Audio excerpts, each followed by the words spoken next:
Hello guys, SNT reviews में खुशामदीद। आज हम एक ऐसी सीरीज़ के ऊपर रिव्यू करेंगे जो कि बहुत ही सुपर डुपर हिट रही है।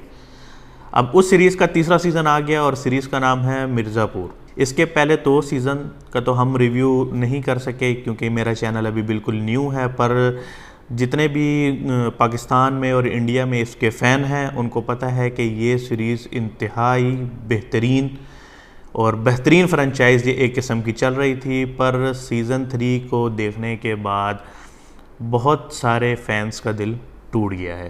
खैर, अगर हम इसके कास्ट की बात करें तो इसमें पंकज त्रिपाठी हैं, अली फैज़ल हैं, विजय वर्मा हैं और कई नामवर ऐसे अदाकार हैं जिन्होंने इस सीरीज़ में काम किया है। कुछ जो हैं वो सीज़न 1 में थे, कुछ सीज़न 2 में थे और कुछ सीज़न 3 में थे।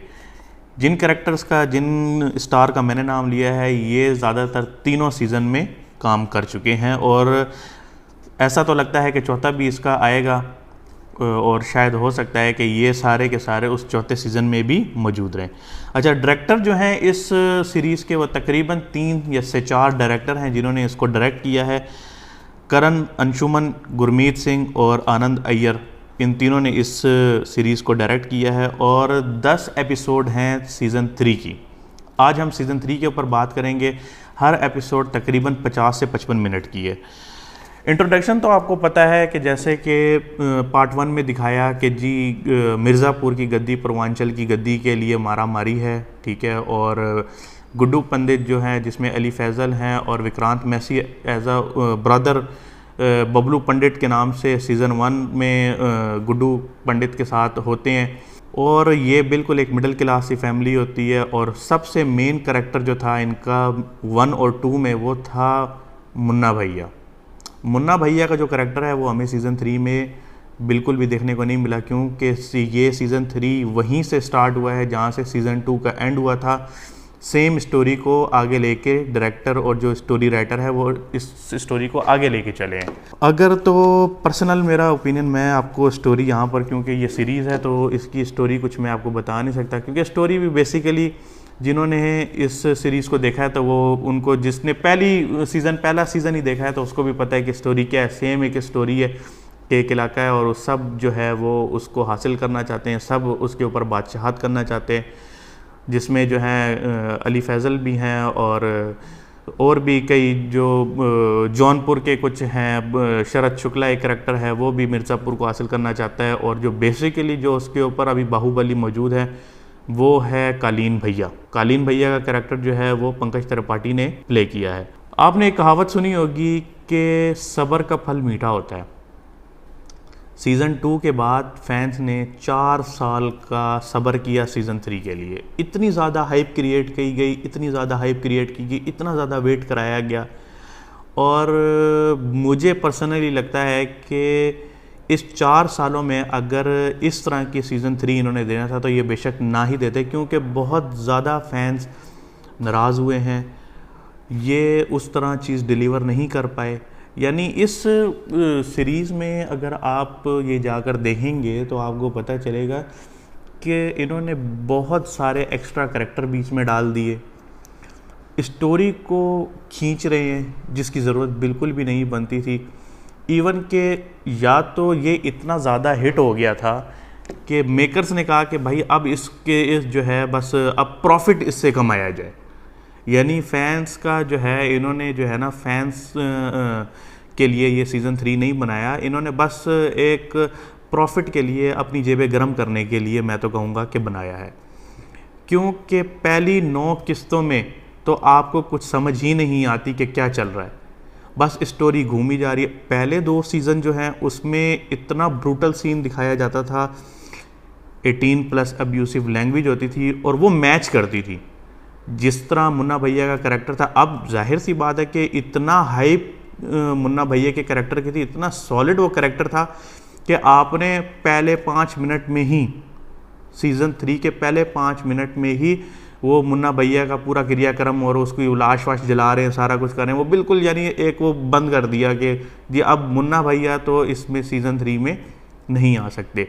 कालीन भैया दूसरा मेन जो करेक्टर था कालीन भैया का, वो कालीन भैया भी जो है वो बिस्तर पे पड़े हैं और बीमार हैं, और बिल्कुल आखिरी एंड की किस्तों में वो उड़ गई हैं, और वो इतना थोड़ा सा उनका बीच में डाला है। तो बिल्कुल मेकर ने क्या सोच के ये स्टोरी आगे लिखी है, किस तरह इसको आगे चलाया है, ये बिल्कुल समझ से बाहर है।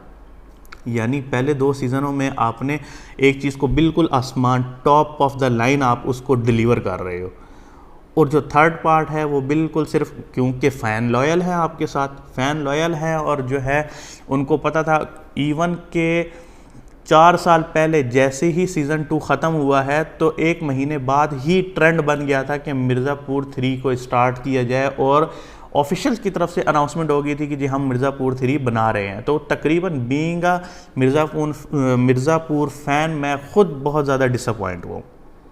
अगर एक्टिंग की बात करें तो एक्टर तो आपको पता है कि इंडिया में अच्छे हैं, विजय वर्मा हो गए, पर अभी मैं आपको एक बात बताता चलूँ कि इसमें दद्दा त्यागी का एक करैक्टर था जो सीज़न 2 में, वो भी बड़ा अच्छा करैक्टर उनका दिखाया था कि बहुत ही कद उनका छोटा था पर करैक्टर उनका काफ़ी बड़ा था।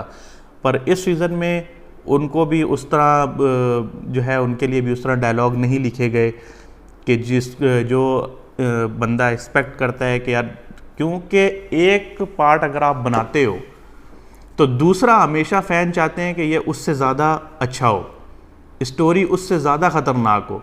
ओवरऑल करैक्टर की एक्टिंग देखें तो बस ठीक है, और क्योंकि जो मेरे पर्सनल जो फेवरेट करैक्टर थे जैसे मुन्ना भैया, कालीन भैया, तो कालीन भैया को तो इन्होंने बिल्कुल बिस्तर पे लिटाया हुआ था कि जी वो बाहुबली हैं, और वो पार्ट 2 के एंड में हमें पता चलता है कि जी उनके ऊपर हमला हुआ है। मुन्ना भैया को उन्होंने पहले 5 मिनट में निपटा दिया, और अली फैज़ल जो है, गुड्डू पंडित जो है, ठीक है, उसके साथ जो है वो एक फ़ीमेल का जो करैक्टर उन्होंने दिया हुआ है, ठीक है, बस वो अजीब सी उसको गैंगस्टर सा बनाया हुआ है, और बिल्कुल कोई उसके उसमें वो नहीं है, और बस फजूल सी हरकतें भी वो कर रही है, नहीं कोई इतनी कोई ख़ास। हाँ, बस इसमें यह है कि इस सीरीज़ के एंड में मकबूल की एंट्री दिखा दी है, वो भी सिर्फ़ और सिर्फ फ़ैन को बनाने के लिए दिखाई है कि जी पार्ट 4 में बीना त्रिपाठी जो है वो उसके साथ एक नौकरानी होती है, उसको भेजती है मकबूल एक जगह। बस इतना सा पोस्ट एक सीन हमें दिखाया गया है कि जी मकबूल जो है उसकी एंट्री सीज़न 4 में हो जाएगी, और वहाँ पर ये सीरीज़ बिल्कुल एंड हो जाती है। तो बहुत सारे बीच में लूप होल हैं, और अगर तो इतनी कोई इम्प्रेसिव नहीं रही, जो सच्ची बात है। अगर 4 सालों में ये डिलीवर करना था तो भाई ये ना ही करते, ठीक है। ये तो इतना तो 6 महीने में भी आप डिलीवर कर सकते थे। जो मेकर्स हैं पता नहीं उन्होंने 4 साल भंग पी के सोए हैं कि क्या करें, तो मुझे तो समझ नहीं आई, क्योंकि मैं तो बहुत ज़्यादा डिसअपॉइंट हुआ हूँ। और बाकायदा इसके लिए जो है सब्सक्रिप्शंस भी ली थी अमेज़ॉन प्राइम की, पर कोई ख़ास मज़ा नहीं आया इस सीरीज़ के ऊपर देख के। बस ये छोटा सा शॉर्ट रिव्यू था, रिव्यू कम था और बल्कि गुस्सा ज़्यादा था। अगर रेटिंग की बात की जाए तो मैं इसको 3.5 आउट ऑफ 10 इसको मैं रेट करूँगा। वो भी इसलिए कि एंड में आखिरी उसमें कालीन भैया का थोड़ा सा दिखा दिया, और वो शरद शुक्ला के साथ उनके मामलात दिखा दिए, तो वो थोड़ा सा जो है ड्रामेटिक सीन हो गया, वो मुझे थोड़ा सा अच्छा लगा। और बाकी जो है कुछ स्टोरी जो है इसमें कोई दमदार नहीं थी, एक्स्ट्रा फजूल कैरेक्टर उन्होंने बीच में ऐड किए हैं जिनका कोई मकसद नहीं था, बिला वजह की गैंग वार और कई बाहुबली, कई इलाके के बाहुबली उन्होंने बीच में ऐड कर दिए। पहले लिमिटेड कैरेक्टर थे, लिमिटेड बाहुबली थे, और उन्हीं के बीच इतना ज़्यादा टेंशन थी, इतने ज़्यादा ट्विस्ट थे और इतना ज़्यादा लड़ाई झगड़ा था कि बंदा कहता था कि वाकई यार कोई सीरीज़ है। अब इन्होंने बीच में जो है ना मिर्च मसाला डालने के चक्कर में हांडी को ख़राब कर दिया, और 18+ लैंग्वेज है पर उस तरह नहीं है जिस तरह मज़ा आता था सुनने का, जिस तरह वो गूज़बम्स आपके होते थे और आपको जो है ना वो मीम्स बनती थी। तो मुझे नहीं लगता कि शायद जो है लोग जो है इसके ऊपर जो है मीम्स बनाएंगे। इसमें एक करैक्टर डाला है जो शेर व शायरी कर रहा है, उसका करैक्टर थोड़ा सा मुझे अच्छा लगा है। बाकी जो ऐसा चाहे कि आप लोगों की मर्ज़ी है, आपने देखनी है तो देखें। मैं आप लोगों को रिकमेंड नहीं करूँगा, क्योंकि हाँ अगर कहीं आपको नेट पे फ्री पे मिल जाए तो मैं कहूँगा कि चलें फ्री में आप देख लें, पर इस चीज़ के ऊपर मैं रिकमेंड नहीं करूँगा कि आप बाकायदा अमेज़ॉन प्राइम की मेंबरशिप पहले लें और फिर देखें। तो ये था एक छोटा सा शॉर्ट सा रिव्यू। अपना बहुत सारा ख्याल रखें। इंशाल्लाह नेक्स्ट वीडियो में मुलाकात होती है। खुदा हाफिज़।